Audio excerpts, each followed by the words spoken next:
जो शब्द संज्ञा के स्थान पर प्रयोग किए जाते हैं वे शब्द सर्वनाम कहलाते हैं।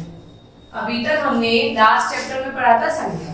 संज्ञा किसे कहते हैं? किसी व्यक्ति, विशेष, स्थान, वस्तु, प्राणी के नाम को हम क्या कहते हैं बेटा? संज्ञा कहते हैं। अब जब हम वाक्य के अंदर संज्ञा के स्थान पर जिन शब्दों का इस्तेमाल करते हैं उन्हें हम सर्वनाम कहते हैं। आइए पढ़ते हैं। गाय एक पालतू पशु है। ठीक है, गाय क्या है इसके अंदर बेटा? संज्ञा है। इसके 4 पैर होते हैं। अब हमने संज्ञा के स्थान पर क्या लगाया? इसके, तो ये क्या कहलाएगा बेटा? सर्वनाम।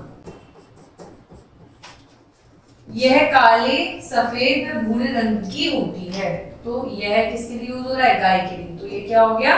सर्वनाम। इसकी एक लंबी पूंछ होती है, तो इसकी किसके लिए? गाय की तो होती है, तो ये भी क्या हो गया? सर्वनाम, क्योंकि संज्ञा के स्थान पर उपयोग हुआ है।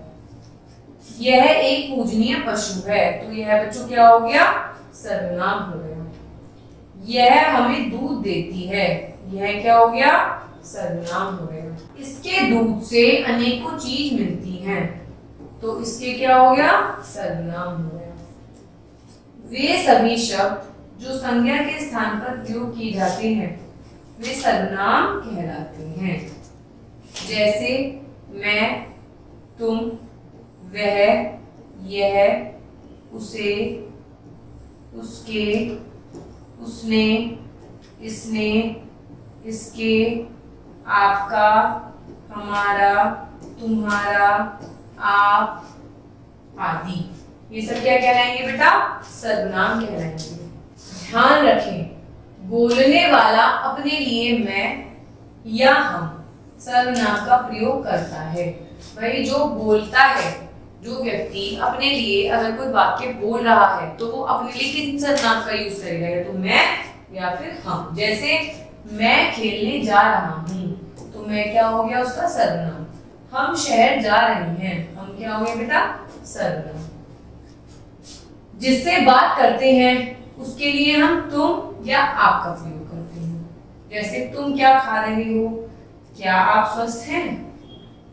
अपने से बड़ों के लिए हमेशा आप शब्द का प्रयोग किया जाता है। ये तो आपने जरूर सीखा होगा कि अपनों से बड़ों के लिए हम किसका उपयोग करते हैं? आप शब्द का प्रयोग करते हैं। जिसके बारे में बात की जाए उसके लिए हम वह या वे सर्वनाम शब्द का प्रयोग करते हैं।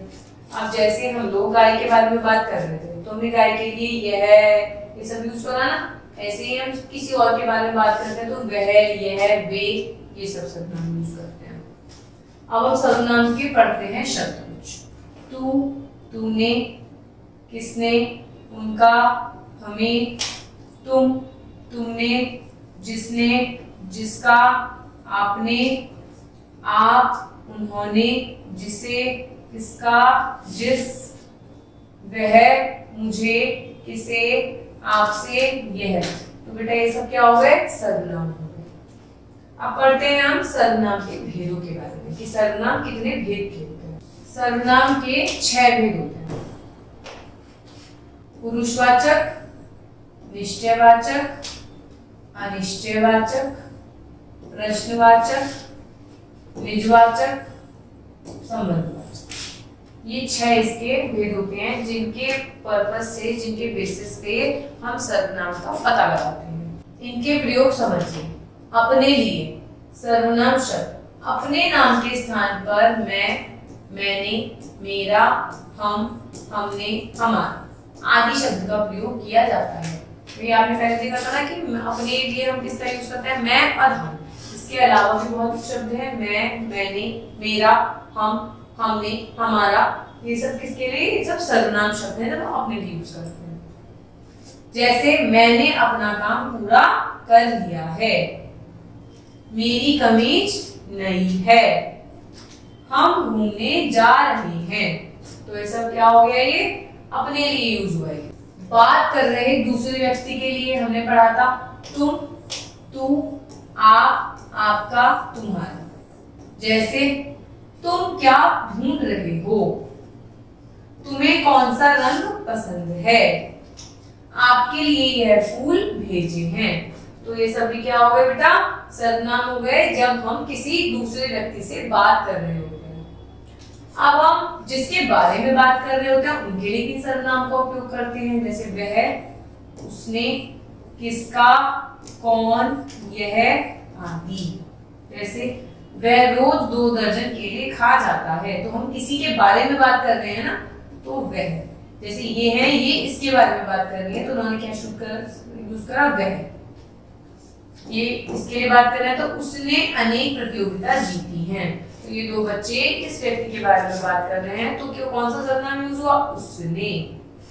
तो इस तरीके से हमें याद रखना है कि जब हम खुद के लिए बात करते हैं तो कौन से सर्वनाम का उपयोग किया जाता है, जब हम किसी से बात कर रहे होते हैं तो कौन से सर्वनाम का उपयोग किया जाता है, और जब हम किसी के लिए बात कर रहे होते हैं तो कौन से सर्वनाम का उपयोग किया जाता है।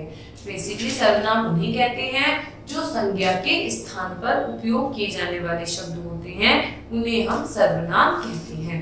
Thank you.